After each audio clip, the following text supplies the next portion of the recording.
morning and welcome to What's Up Ocala. I'm your host, Andrea Praber, and with me today are my very special guests, Jeff and Tristan Baker, and they are announcing some exciting news here in Marion County. So we wanted to share that with everyone out there and a special invitation as well. So Jeff, why don't you tell everyone who you are, what you do, and what you're announcing? Hey Andrea, thank you very much. I'm Jeff Baker. I'm a realtor here in Ocala at Great Expectations Realty, but we're not going to talk about that today. Today we're talking about the Isaiah 117 house. We have a kickoff meeting tomorrow at the Mary Sue Ridge Center at 3 p.m. and would love to see everybody there.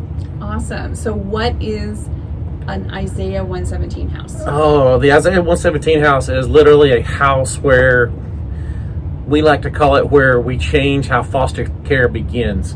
We try to take the worst day in a child's life, which is removal day, the day they're taken away from their family, their home, what have you, and make that day just a little bit better by loving on them and just letting them know that they're not alone. Right. So Tristan, you and Jeff have both done foster care. Yes. And how has your experience with Isaiah 117 house in Tennessee, where you were doing foster care, how's that kind of moved you to bring it to Ocala? So we became involved in Isaiah 117 actually before we started foster care, and it was we went to the meeting and we knew we wanted to do something with foster care, just we weren't really sure what, didn't think we wanted to be foster parents, but went to the meeting and left there going, yes, we're 100% in. With that 100% in, we also became foster parents, and we at that time we had 4 littles, that we like to call them, 4, a sibling set of 4, and their story is really one of the big stories that you'll hear through Isaiah 117 is with a lot of kids. They came into foster care in early afternoon. They were picked up at school from DCS, and they sat in the office while the DCS workers were trying to find placement for them.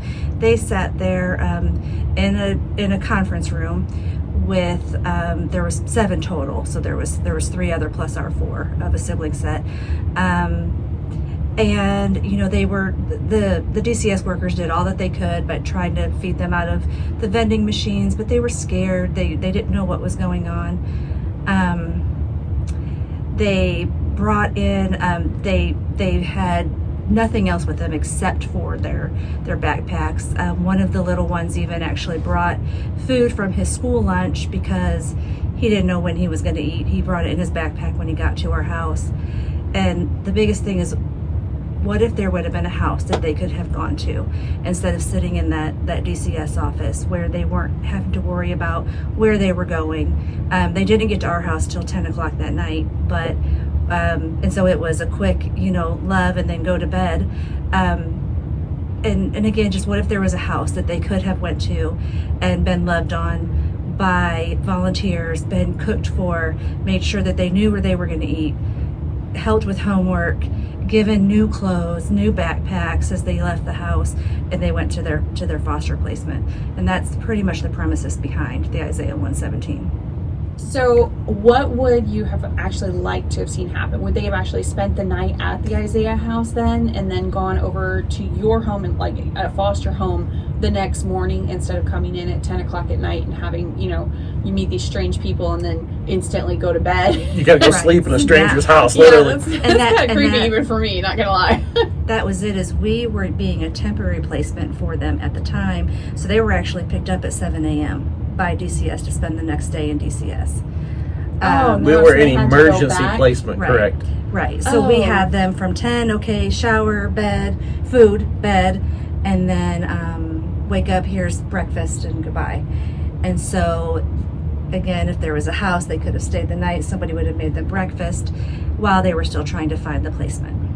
Wow, that must have just been, they must have been just extra traumatized from all of that. Yes. I can definitely understand why you seeing that were like, no, this really needs to, this has got to change. Yes. So what happens with Isaiah 117 house if it normally when they have removal, which sometimes it's not while they're at school, sometimes they're literally, a big traumatic event, or they've suffered some form of abuse or something, and they get taken. So where do they get taken? Immediately to DCS, or do they go immediately to the house, or what happens? They can pretty much come directly to the house. They call, DCS is in contact with the location leader at the house. So let's say we had an open house here right now.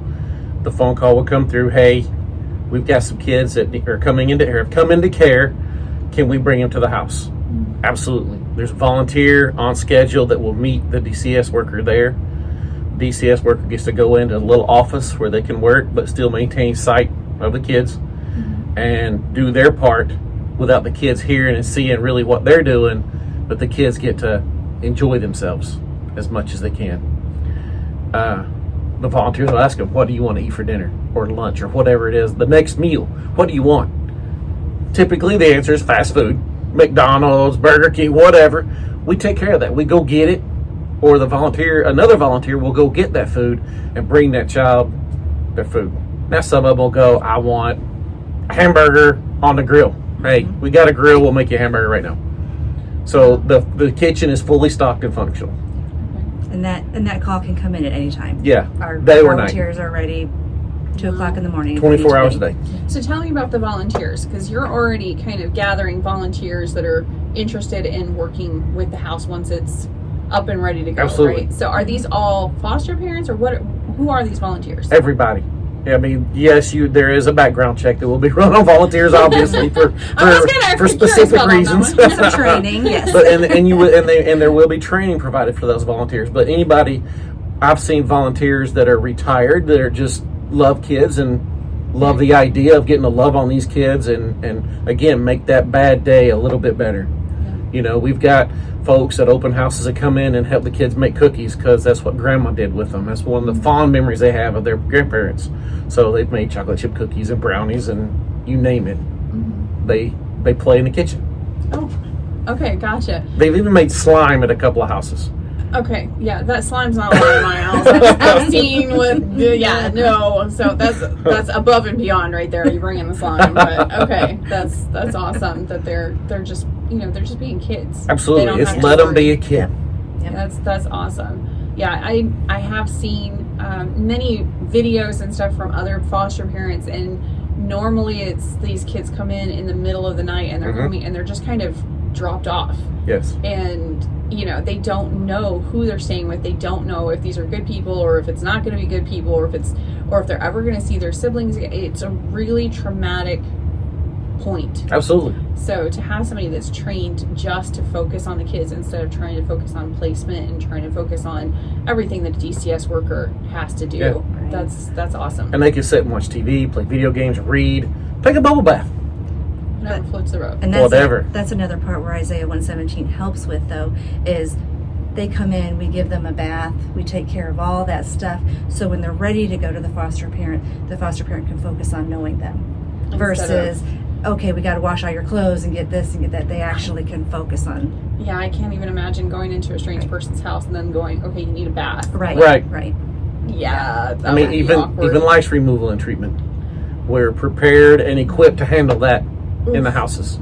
I don't have to worry about it as much as others, but it is what it is. You are lacking in the follicle area right there, Jeff. But and one of the things that most of the kids that we've heard from personally enjoy is the giving room. So there's a room in the house that we call the giving room, and it's all brand new stuff: clothes, shoes, coats, toys, toiletries. Let me tell you, little boys love that Axe body spray, okay? So we let the kids go in and pick a backpack basically full of stuff. If a kid says, I really like this, can I have it? Absolutely. We're not going to tell them no. Right. Within reason. Right. You can't take the door off the wall or what have you, but it's about the kids. It's about our kids. So they get to have organized shopping, basically. Basically, yes. Because some of these kids aren't little kids. Some of these are 12, 13, 14-year-olds. Some kids come in with a kid. Oh, wow. So, we've had that experience also. So, yeah, there's a lot that we probably don't see on a regular basis, but those in that line of work do. Absolutely. So, yeah. Now, my husband and I are not in a position right now to do foster care, even though my heart goes out to them.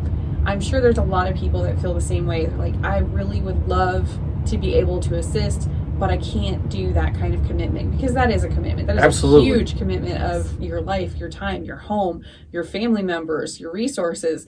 So is this something that you would recommend to them, and maybe a stepping? It sounds like you went to Isaiah 117 house first and then stepped into foster care. Kind of, but not really. But yes, we went to the kickoff meeting and then said we have to do something.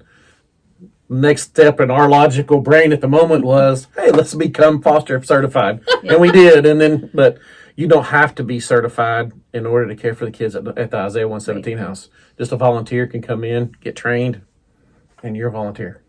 I see. Okay. And I mean, there's even, so volunteers means everything, like cutting lawn.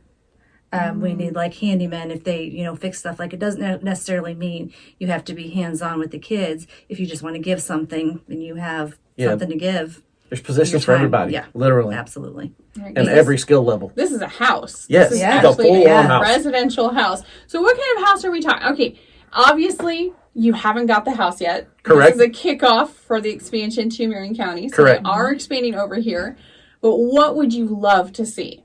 What kind of house? Are we talking like more of an office? Well, Like, the what are we house doing is, here? there's plans that we have for the house. Okay. So there are, for lack of a better word, predetermined plans that work, Okay. that have worked and time again since the first house was started. Okay. So we actually have the drawing. You want to see the drawing? Come to the kickoff meeting. I will be there. I will absolutely be there. I'm so excited for this. I think this is definitely something that there is a need for, not just in Marion County, but all over. I would love to Absolutely. see it spread to other counties as well. Yes. Because it is, I mean, they basically get re-traumatized by just that fear of the unknown. Right. And Yeah. I was just talking to my daughter the other day. She's more worried about the fear of something than the actual pain of Right. something. So, I've seen her take a tumble, have a mouthful of dirt in her mouth, get up, dust herself off, and move on. But if you told her ahead of time that she's about to fall and she's worried about that fall or fearful, the fear is so much worse for her than the actual fall Right. itself. Yeah. And I think that's true with a lot of kids. There's so much fear of the unknown and what could happen that just alleviating some of that is less traumatizing. It's less pain for them. Yeah, Absolutely. absolutely. So Yeah. that's amazing. Yeah. To have that ability in our county is something I'm very excited for, very much. So all right. So how do people help? How do we reach out to them? What do we tell? What do they need to know? First of all, come tomorrow to the meeting. Okay. 3:00 at Mary Sue Rich Center. Yes. Okay. Yes. If you haven't been to the Mary Sue Rich Center, you have to check it out. It really is an unbelievable place. It's absolutely gorgeous. So if you're coming to the kickoff party anyway, check out everything that they have there. It's amazing. They've got a full library upstairs. They've got a little cafe there. They've got, it is just, and the fitness center is unbelievable. They've got a track that goes all the way around. It is gorgeous. Yeah. It's absolutely gorgeous. It's a fantastic place that our community has now and has access to. So absolutely come out, check out the Mary Sue Rich Center while you're at it, but definitely find out everything about this huge thing that is coming to Marion County. All right, is there anything you guys want to add to this? I don't think so. We're good? All right, awesome. All right, well, thank you so much, Jeff and Tristan, for coming in and sharing a little bit of your story and your experience and telling us about this major event that is happening for the kids in our community. Absolutely. Thank you for having us. Absolutely.